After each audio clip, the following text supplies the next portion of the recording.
Hello students, welcome. Good evening সবাইকে। আজকে আমাদের এই চ্যাপ্টারটা এন্ড হয়ে যাবে। আগের দিন আমাদের এই অবধি হয়েছিল, এরপর থেকে আমরা দেখব আজকে। ওকে, আজকে আমরা কোর্স চ্যাপ্টার আজকে আমাদের এন্ড হয়ে যাবে, ঠিক আছে? চলো দেখি আমরা আজকে আমাদের দেখার পালা হচ্ছে এন্ডোপ্লাজমিক রেটিকিউলাম। এই এন্ডোপ্লাজমিক রেটিকিউলাম জিনিসটা কি, যেটাকে শর্টে বলা হয় ইআর, এন্ডোপ্লাজমিক রেটিকিউলাম। এই এন্ডোপ্লাজমিক রেটিকিউলাম আবার দুভাগে বিভক্ত, দু ধরনের হয়, দু ভাগে বিভক্ত বলা ভুল, দুই ধরনের হয়। একটা হচ্ছে রার, যেটা রাফ এন্ডোপ্লাজমিক রেটিকুলাম, আর হচ্ছে সার, যেটা স্মুথ এন্ডোপ্লাজমিক রেটিকুলাম। এই দু ধরনের হয়ে থাকে, ঠিক আছে? এই দু ধরনের হয়ে থাকে। এইবার এই ইআর বা এন্ডোপ্লাজমিক রেটিকুলাম কোনটা?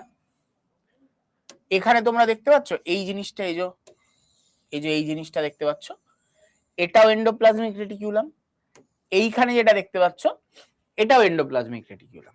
ওকে, এবার কোনটা কি ধরনের এন্ডোপ্লাজমিক রেটিকুলাম ভালো করে দেখো। এইটার মধ্যে দানা দানা দানা দানা দেখতে পাচ্ছ, এই দানাগুলো হচ্ছে রাইবোজোম। এই দানাগুলো রাইবোজোম। তো এই যে রাইবোজোম দানা যার মধ্যে থাকবে, যদি দানা দানা তোমার স্কিনের মধ্যে যদি দানা দানা থাকে, তাহলে হাত দিলে কি ফিল হবে? রাফ ফিল হবে না? তো দানা দানা থাকলে সেটা কি? রাফ এন্ডোপ্লাজমিক রেটিকুলাম, মানে এর মধ্যে রাইবোজোম রয়েছে। এর মধ্যে কি আছে? রাইবোজোম রয়েছে।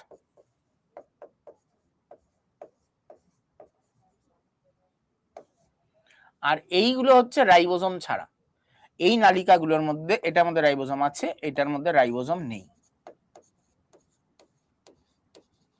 তাই জন্য এটা স্মুথ। ঠিক আছে, একটা রাফ আর একটা হচ্ছে স্মুথ। এইবার এই এন্ডোপ্লাজমিক রেটিকুলামের কাজ কি? এর কাজ হচ্ছে connecting pipe between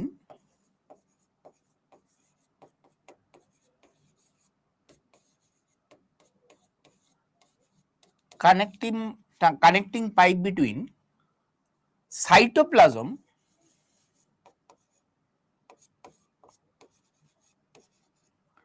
and nucleoplasm.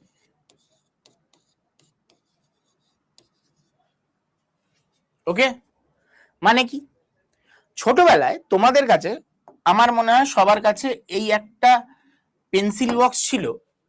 আর তোমাদের কতজনের ছিল জানি না, আমাদের সময়কারের তো সবার কাছে থাকতো একটা পেন্সিল বক্স, যার মধ্যে ছোট ছোট প্রচুর পিন বল থাকতো। ওটাকে নিয়ে এরকম ভাবে ঘুরিয়ে ঘুরিয়ে ঘুরিয়ে ঘুরিয়ে নিয়ে ফেলতে হতো, একটা পয়েন্ট থাকতো, সেখানে গিয়ে ফেলতে হবে।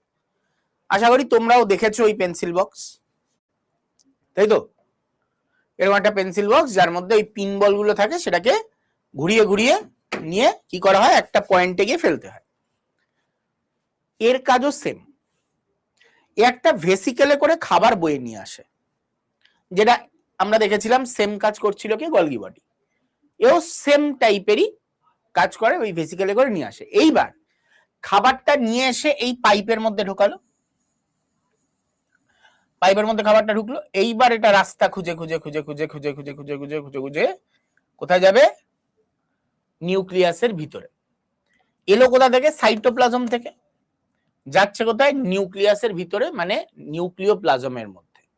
তাই জন্য এটাকে কি বলা হয়? Connecting pipe between, connecting pipe এটা, এই connecting pipe between cytoplasm and nucleoplasm. ঠিক আছে, এটাকে বলা হয় connecting pipe between cytoplasm and nucleoplasm. Clear? চলো এরপর এই যে আমরা ভাগ দেখলাম, রাফ এন্ডোপ্লাজমিক রেটিকুলাম আর স্মুথ এন্ডোপ্লাজমিক রেটিকুলাম, এবার এদের কাজ কি? সবার প্রথমে আসছি রাফ এন্ডোপ্লাজমিক রেটিকুলাম। এর পিছনে কারণ কি? রাইবোজোম থাকে।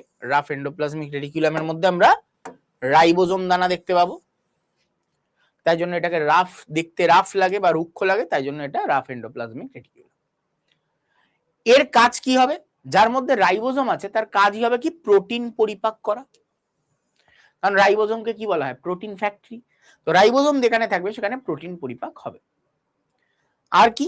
প্রোটিন সংশ্লেষণ এবং প্রোটিন ফোল্ডিং।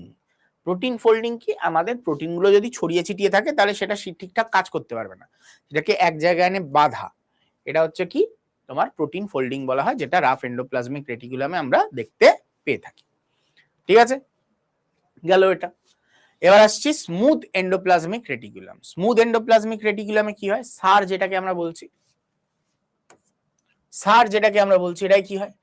মসৃণ এন্ডোপ্লাজমিক রেটিকুলামে রাইবোজোম থাকে না, সুতরাং মসৃণ হয় এটি। এটার মধ্যে কোনো রাইবোজোম থাকে না, কোনো রাইবোজোম এর মধ্যে থাকে না। আর কি? সার চর্বি পরিপাক করতে সহায়তা করে। এর কাজ কি?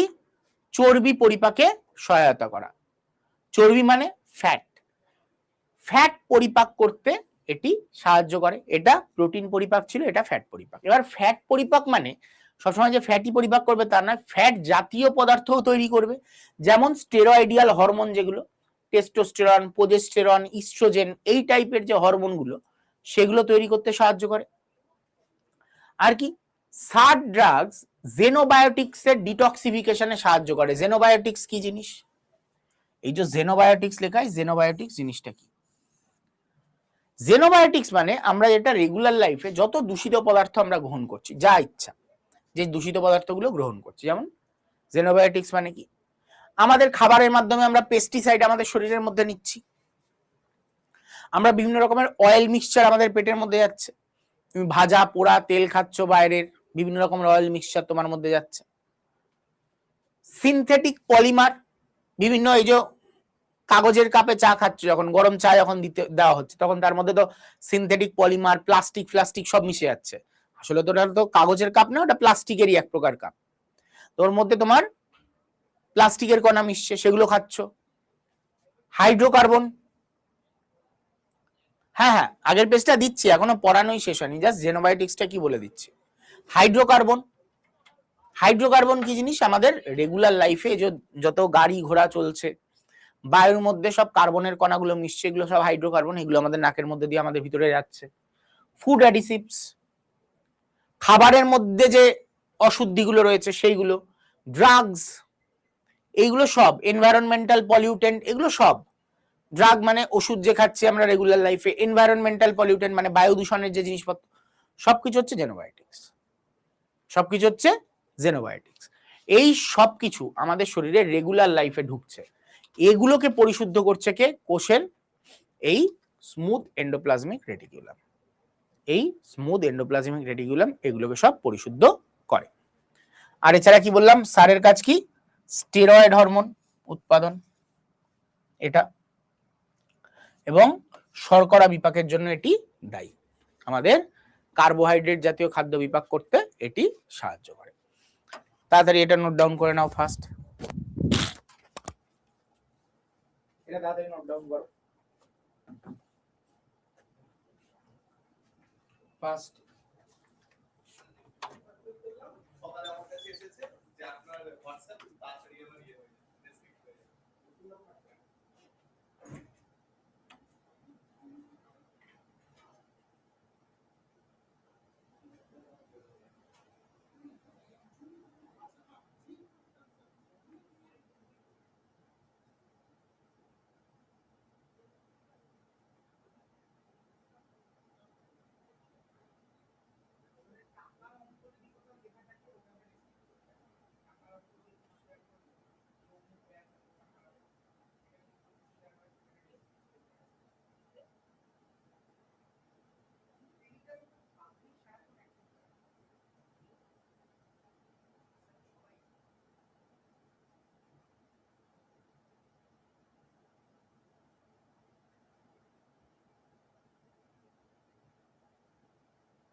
হয়ে গেছে লেখা, ডান। নেক্সট চলো, এইবার আমরা দেখব হচ্ছে সেন্ট্রিওল, সেন্ট্রিওল, সেন্ট্রোজোম, এইগুলোর ব্যাপারে একটুখানি তোমরা ধারণা নিয়ে নাও। কি বলছে স্যার? ইয়ার কি নিউক্লিয়ার, ইয়ার কি নিউক্লিয়ার আবরণী গঠন করে? ঠিক আবরণী নয়, তবে নিউক্লিয়াসকে অনেক আঘাতের হাত থেকে বাঁচাতে পারে, এটা ঠিক। মানে এটা কিরকম হয় বলতো দেখতে, আমি যদি এর একটা মানে রাফলি একটা ছবি আঁকি, জিনিসটা দেখতে এইরকম টাইপের। ধরো এটা নিউক্লিয়াস,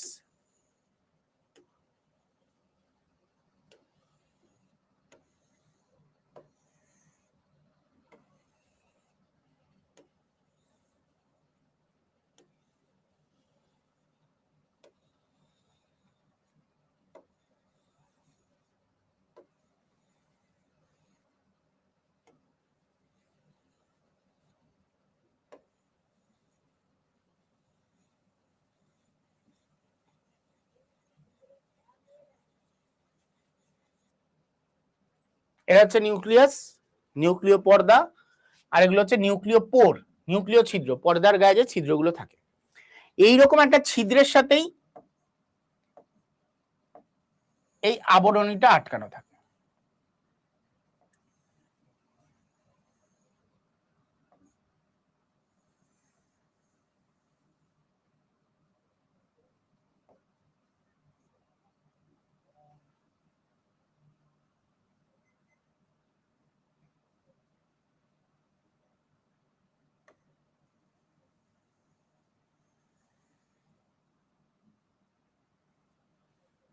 এরকম টাইপের আরো এরকম থাকতে পারে, আরো লেয়ার বাই লেয়ার থাকতে পারে, আর এর গায়ে দানা দানা থাকলে সেটা এরকম অনেক ক্লিয়ার থাকতে পারে। আমি তো জাস্ট দুটো আঁকলাম। এবার কি হয়, খাবার এখান দিয়ে ঢুকে, এখান দিয়ে রাস্তা দিয়ে ঢুকে ঢুকে ঢুকে ঢুকে এখান দিয়ে প্রবেশ করে এভাবে, ঠিক আছে? তো এই হচ্ছে তোমার এন্ডোপ্লাজমিক রেটিকুলাম, ঠিক আছে? এটা হচ্ছে এন্ডোপ্লাজমিক রেটিকুলাম। এইভাবে এটা আঘাতের হাত থেকে রক্ষা করতে পারে, বাইরের থেকে কিছু এলে সবার প্রথম এর উপরে আঘাত প্রাপ্ত হবে, ঠিক আছে? ওকে, কি বলছো স্যার? হোয়াইট পেস্ট, হোয়াইট পেস্টটা কি হয়েছে? চলো, জেনোবায়োটিক্স এর এটা বলছো, এটা তোমাদের নোটসে থাকবে, এটা এতটা ইম্পর্টেন্ট না। আমি জেনোবায়োটিক্স কি তোমাদের জাস্ট বলে দিলাম। এই জেনোবায়োটিক্স নিয়ে তোমাদের ইভিএস রিলেটেড কোয়েশ্চেনও আসে, যে জেনোবায়োটিক্স কোনটি নয় বা নিচের কোনটি জেনোবায়োটিক্স। তো জেনোবায়োটিক্স হচ্ছে এগুলো, তাই জন্য বলে দিলাম আর। ওকে, চলো নেক্সট। এইবার আসছে হচ্ছে সেন্ট্রিওল। সেন্ট্রিওল কি? প্রাণী কোষে কোষ বিভাজনের সময় বেম ফাইবার তৈরি করতে সহায়তা করে। সবার আগে আসো সেন্ট্রিওল আর সেন্ট্রোজোমের মধ্যে পার্থক্য। এটা হচ্ছে এই জিনিসটা, এটা হচ্ছে কি সেন্ট্রিওল, এটা একটা সেন্ট্রিওল, এটা একটা সেন্ট্রিওল। এই দুটো একসাথে যখন একটা অ্যাস্ট্রাল রশ্মি থাকে এর চারপাশে, এক সেকেন্ড,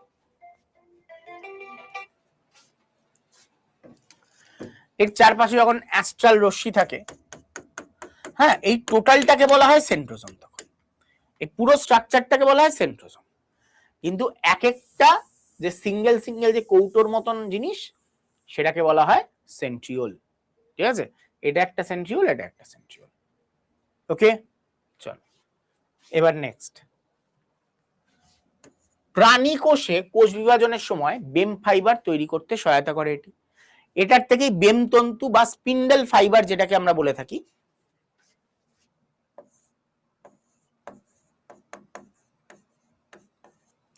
এই স্পিন্ডেল ফাইবার তৈরি করে কে?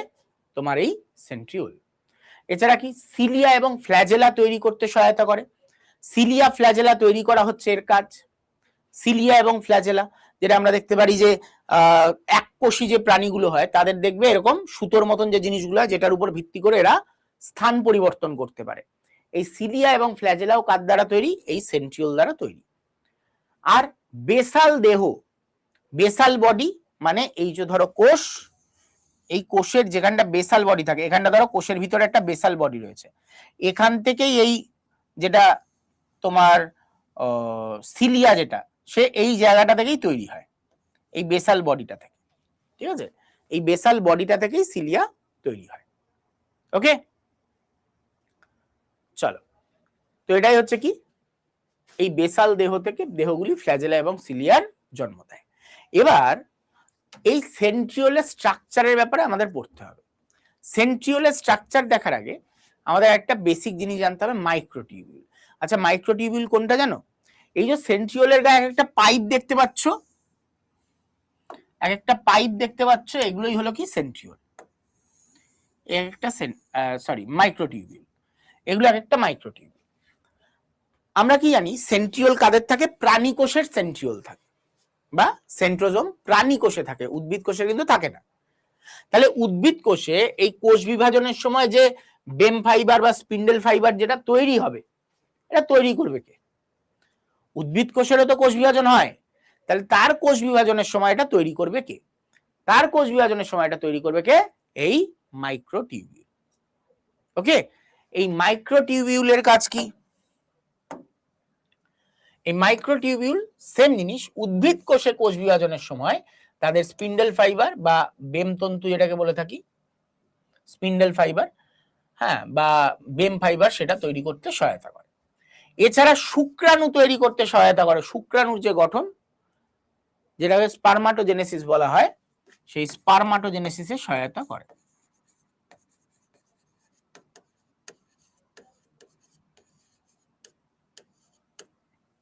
ওকে, স্পারমাটোজেনেসিসে সহায়তা করে। ওকে, এইবার এই যে মাইক্রোটিউবিউল, টিউবিউলিন, প্রোফিলামেন্ট, টিউবিউলিন, হেটারোডাইমার, সাবইউনিট, এই যে এগুলো দেখতে পাচ্ছ, এবার এগুলোতে আসছে এদের গঠন। ভালো করে দেখো, এই যে এইটা হচ্ছে একটা পাইপের মতন স্ট্রাকচার, যেটা এইখানে তোমরা দেখতে পেয়েছো একটু আগে সেন্ট্রিওলের মধ্যে, এই পাইপ।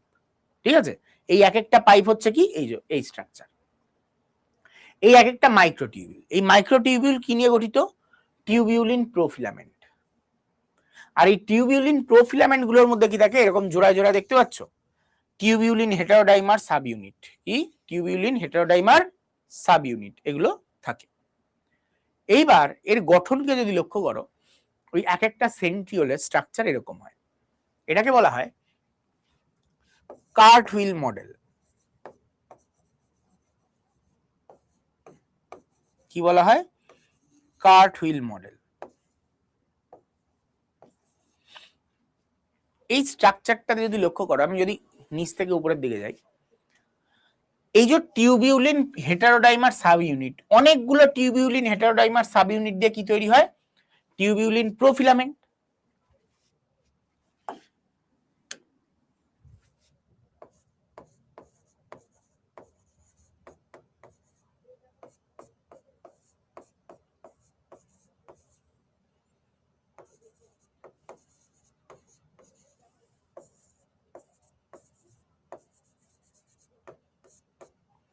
টিউবিউলিন, হেটারোডাইমার, সাব ইউনিট, এটা দিয়ে কি তৈরি হয়?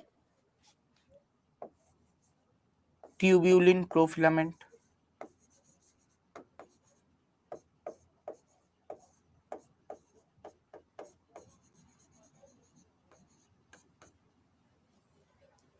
তাই তো? এগুলো দিয়ে কি তৈরি হয়? টিউবিউলিন প্রোফিলামেন্ট। আর এরকম প্রচুর টিউবিউলিন প্রোফিলামেন্ট দিয়ে কি তৈরি হয়? মাইক্রোটিউবিউল, মাইক্রোটিউবিউল, তাই তো? এইবার তুমি এদিকে ভাবো, এই যে এইখানে তুমি দেখতে পাচ্ছ এক একটা পাইপ, এই যে এক একটা পাইপের মতন যেগুলো, এগুলো হচ্ছে এক একটা মাইক্রোটিউবিউল। এগুলো কি এক একটা মাইক্রোটিউবিউল। এইরকম একটা, দুটো, তিনটে, এরকম তিনখানা মাইক্রোটিউবিউল নিয়ে কি গঠিত হয়? একখানা মাইক্রোটিউবিউল ট্রিপলেট, মাইক্রোটিউবিউল ট্রিপলেট। ওকে, কি তৈরি হয়? Microtubule triplet. এইরকম কতগুলো মাইক্রোটিউবিউল ট্রিপলেট থাকে? 1, 2, 3, 4, 5, 6, 7, 8, 9। কতগুলো? 9খানা মাইক্রোটিউবিউল ট্রিপলেট নিয়ে গঠিত হয় একটা সেন্ট্রিওল। ঠিক আছে? তাহলে কি আমি লিখতে পারি যে এরকম মাইক্রোটিউবিউল কটা? 3খানা মাইক্রোটিউবিউল নিয়ে গঠিত হয় কি? একটা microtubule triplet.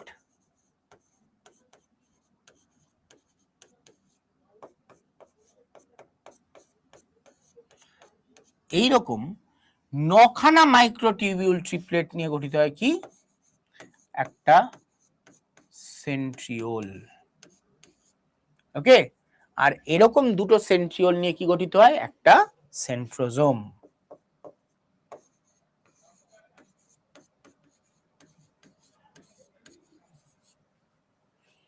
Clear?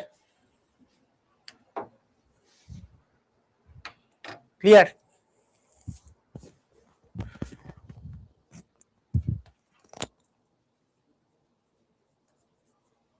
Note down করে নাও ফার্স্ট।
এই এটা ভাঙা তো ভাঙা কে আছে তুই আসো না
হয়ে গেছে?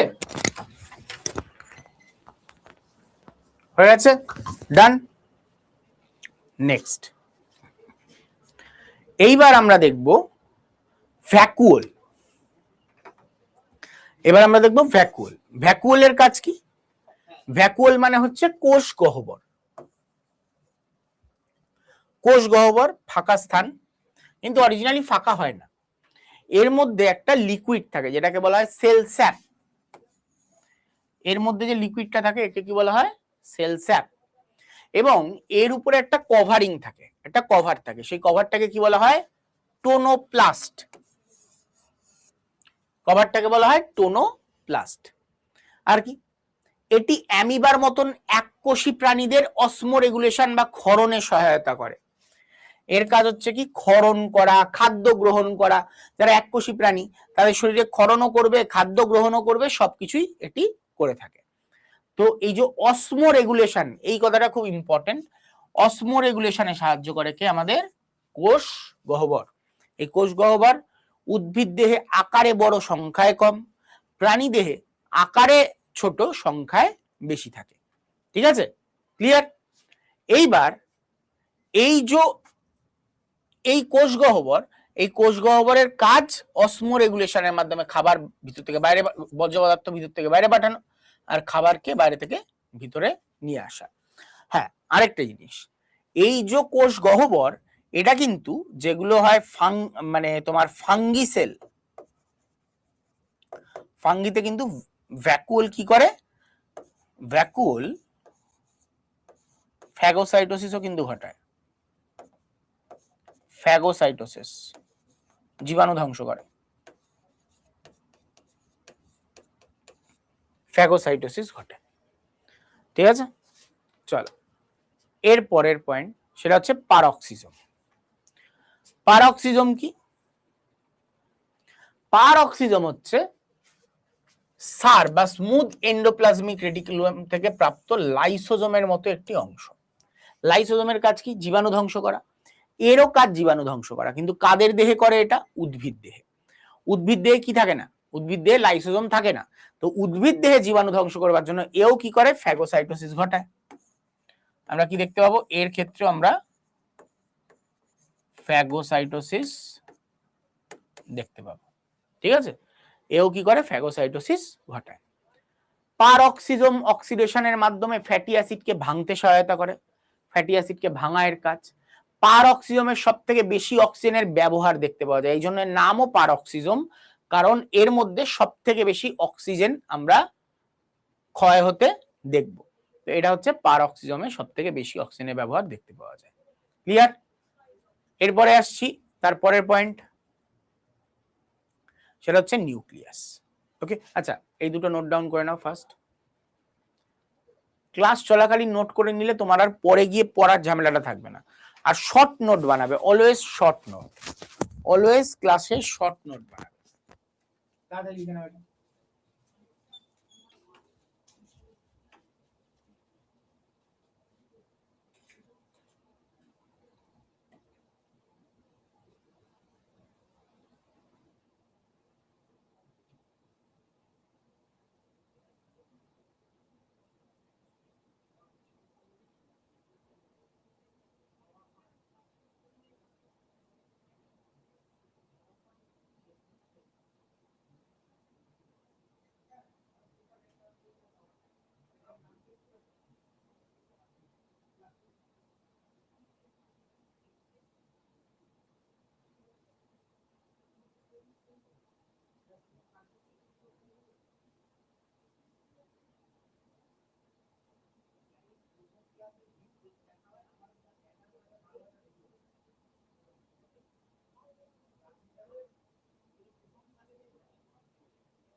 হয়ে গেছে এটা।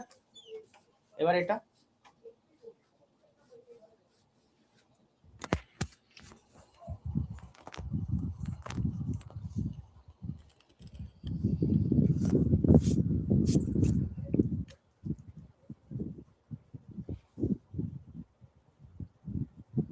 বলো, করেছো?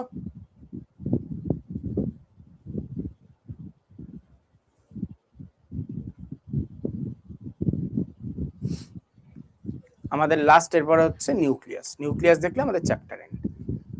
ওকে, নিউক্লিয়াস দেখলে আমাদের চ্যাপ্টার এন্ড। ডান। এবার ওকে, দেখো তাড়াতাড়ি লিখে নাও। সব থেকে বড় হচ্ছে শর্ট নোট। তুমি যদি শর্ট, আমি তোমাদের টাইম দিচ্ছি এই ক্লাসটাতেই, এর পরের গুলোতে আমি আর টাইম দেব না। কেন?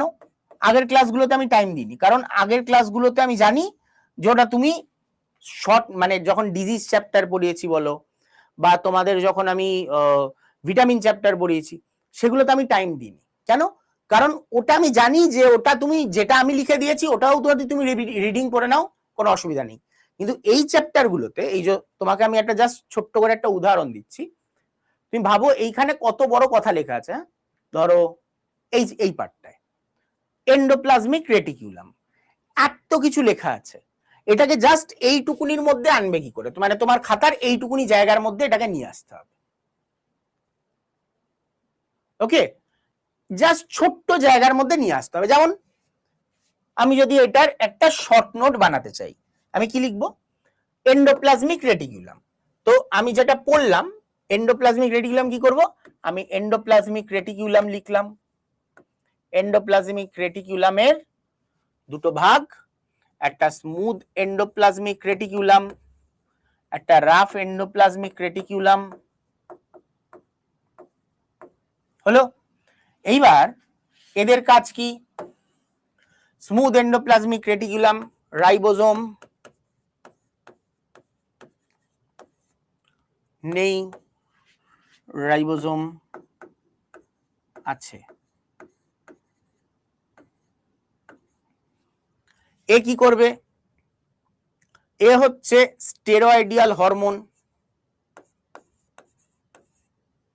এটা একটা পয়েন্ট। স্টেরয়েডিয়াল হরমোন,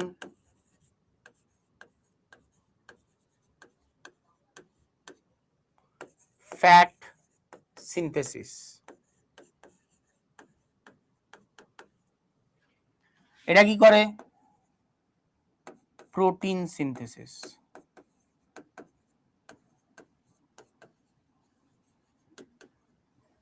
ওকে, গেল।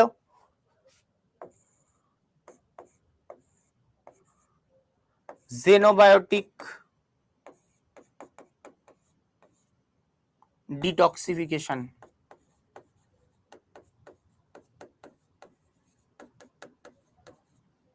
এটাই, আর তেমন কিছু নেই। বলতে পারো এক্সট্রা পয়েন্ট যদি লিখে রাখতে চাও, প্রোটিন, শর্টে লিখবে প্রোটিন ফোল্ডিং।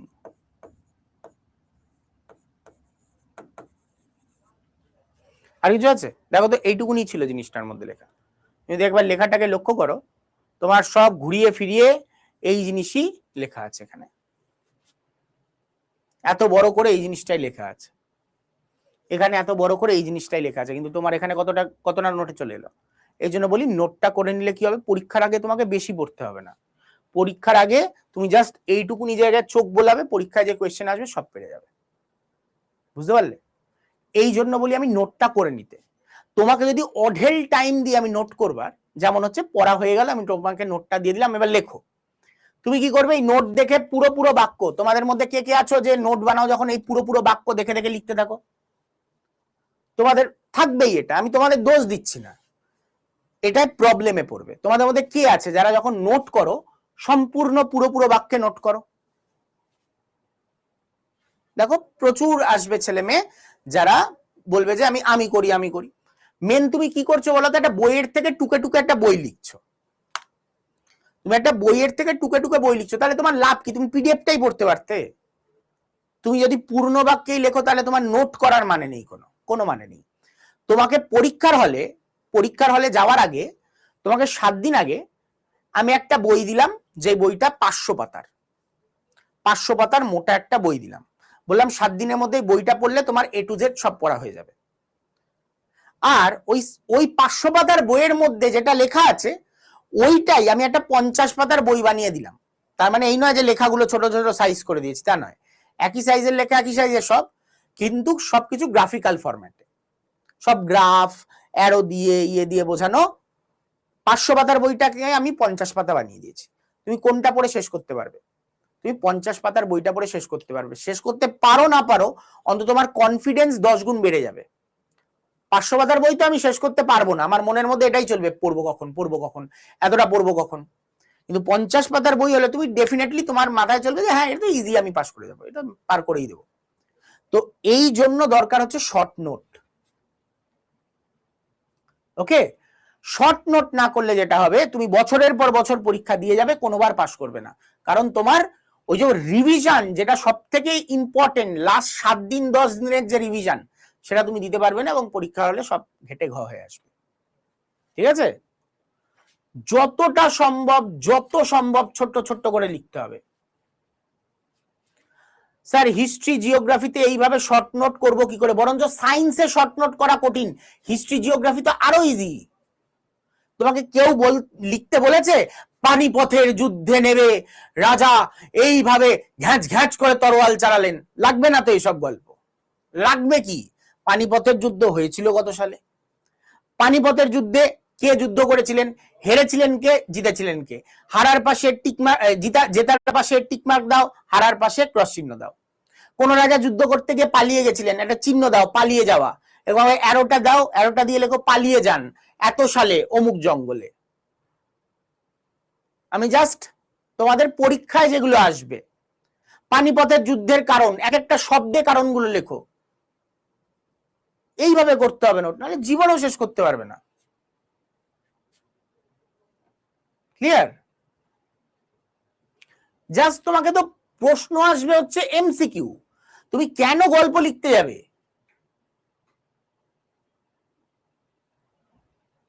ক্লিয়ার? ওকে, তো সবসময় শর্ট নোট বানাবে। তোমাকে আমি লেখার টাইম দিচ্ছি মানে এটাই যে এই চ্যাপ্টারটা এতটা বড়। এই চ্যাপ্টারে পিপিটি কত পাতার? এই চ্যাপ্টারে পিপিটি আমাদের মোট কত পাতা? 40 পাতার। 40 পাতা যদি পড়তে হয় তোমাকে কম করে 40 পাতাটাকে 4 পাতায় নামাতে হবে, খুব বেশি হলে। ওকে, 4 পাতায় নামাতে হবে। সায়েন্সের শর্ট নোট করা একটু টাফ, সত্যি টাফ। হিস্ট্রি জিওগ্রাফি তুমি ভুল ধারণা করছো, হিস্ট্রি জিওগ্রাফির শর্ট নোট বানানো ইজি। যে কোনো আর্টস সাবজেক্টের শর্ট নোট বানানো ইজি, কারণ আর্টসের কোনো ব্যাখ্যা থাকে না পিছনের। সায়েন্সের পিছনের অনেকগুলো ব্যাখ্যা থাকে, কোনো কিছুর পিছনে অনেকটা ব্যাখ্যা থাকে, তাই জন্য ওটা করা একটু কঠিন হয় মাঝে মাঝে। কারণ টার্মিনোলজি যেটা লিখছো সেটার মানে নাই জানতে পারো। হিস্ট্রির কি কোনো টার্মিনোলজি হয়? হয় না। জিওগ্রাফির কোনো খুব একটা টার্মিনোলজি হয় না, হিস্ট্রিতে তো হয়ই না, জিওগ্রাফিতে তাও বা হয়, হিস্ট্রিতে তাও হয় না। তো টার্মিনোলজি গুলোর জন্য প্রবলেম হয় নোটস করতে। টার্মিনোলজিটার মানে কি জানো না, তো তখন তোমাকে লিখতে হবে যে এই টার্মিনোলজি হচ্ছে এইটা, এটা মানে। যেমন জেনোবায়োটিক্স, আমি যেই সাদা নোটটা লিখলাম জেনোবায়োটিক্স লিখে দিলাম, কখন আমি জেনোবায়োটিক্স লিখতে পারবো? যখন আমি জানি জেনোবায়োটিক্স কি। তুমি যখন নোট করবে তুমি তো জানোই না জেনোবায়োটিক্স কি, তখন জেনোবায়োটিক্স এর জন্য আবার আলাদা একটা জায়গা করতে হবে তোমার।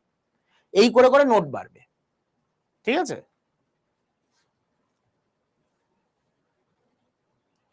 হিস্ট্রিতে আমার ক্ষেত্রে একটা জিনিস দেখছি যে ডিটেল না লিখলে মনে থাকে না, ডিটেল লিখলে কানেক্ট করতে পারি ঘটনাগুলো, অবশ্য সেগুলো আলাদা সাইন দিয়ে লিখি, যেটা রিভিশনের সময় ওগুলো স্কিপ করতে পারি।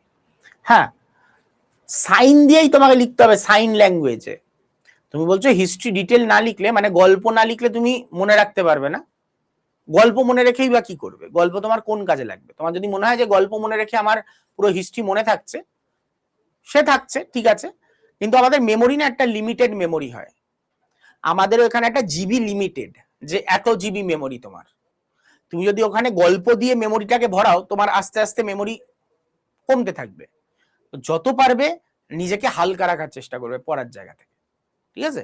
আমাদের মেমোরিও লিমিটেড, আমাদের মেমোরি হ্যাঁ বৃদ্ধি পায়, হ্যাঁ, কিন্তু আমাদের যে এজে এসে দাঁড়িয়েছি আমাদের আর বৃদ্ধি পাবে না, এবার হ্রাস পাবে, আস্তে আস্তে মেমোরি হ্রাস পায়, ঠিক আছে? ওকে, ক্লিয়ার? চলো এবার আসছে হচ্ছে nuclear membrane, nucleolus, chromatin, nucleoplasm. কি জিনিস এটা? হচ্ছে এটা হচ্ছে আমাদের নিউক্লিয়াস। এই নিউক্লিয়াসের বাইরের যে পর্দা সেটাকে বলা হয় নিউক্লিয়ার মেমব্রেন বা নিউক্লিয় পর্দা। এই পর্দার মধ্যে কিছু ছিদ্র থাকে দেখতে পাচ্ছ, যেটা আমি বললাম। এই ছিদ্রের সাথে এন্ডোপ্লাজমিক রেটিকুলাম কানেক্টেড থাকে, ভালো কথা। নিউক্লিওলাস কোনটা? এই যে মাঝখানের যে অংশটা দেখতে পাচ্ছ এটা হচ্ছে নিউক্লিওলাস, এটাই ভেঙে প্রোটিন উৎপাদন হয়, ঠিক আছে? আর কি ক্রোমাটিন তন্তু। ক্রোমাটিন তন্তু কি? এই যে ভিতরে যে ব্যাকাটারা তার দেখছো, এটাই আসলে কি ডিএনএ, এটাই আসলে কি ডিএনএ, ওকে? আর নিউক্লিওপ্লাজম, এই নিউক্লিওপ্লাজম কি? এর ভিতরে যে লিকুইডটা দেখতে পাচ্ছ সেটা হচ্ছে নিউক্লিওপ্লাজম। তো আমাদের মোট 4টে পার্ট, এই নিউক্লিওপ্লাজম, নিউক্লিওলাস, নিউক্লিয় পর্দা,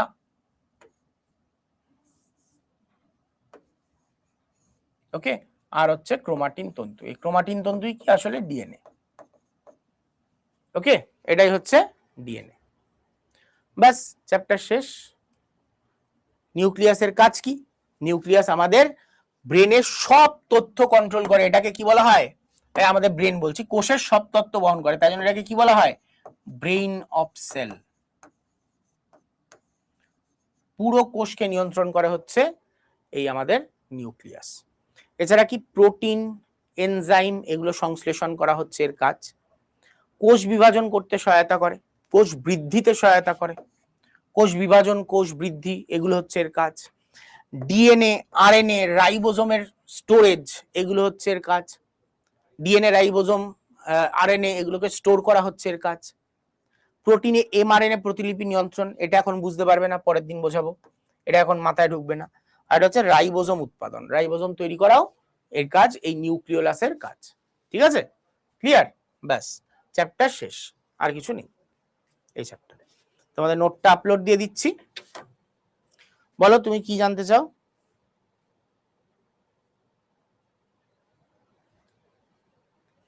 বায়োলজির নলেজ কম, তাই শর্ট নোট করলেও মাঝে মাঝে লজিক বুঝতে পারি না। হতে পারে, এটাই বলছি যে এইগুলোতে প্রবলেম হয়, তো সেই জায়গাগুলোতে তোমাকে পেন্সিল দিয়ে লিখে রাখতে হবে, পেন্সিল দিয়ে সাইডে লিখে রাখা।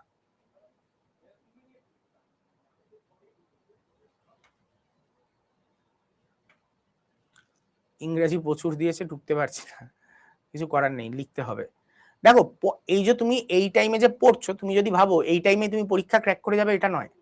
এই পড়া যখন কমপ্লিট হবে তার 3-4 মাস বাদে তুমি পরীক্ষা ক্র্যাক করার মতন পজিশনে পৌঁছাবে।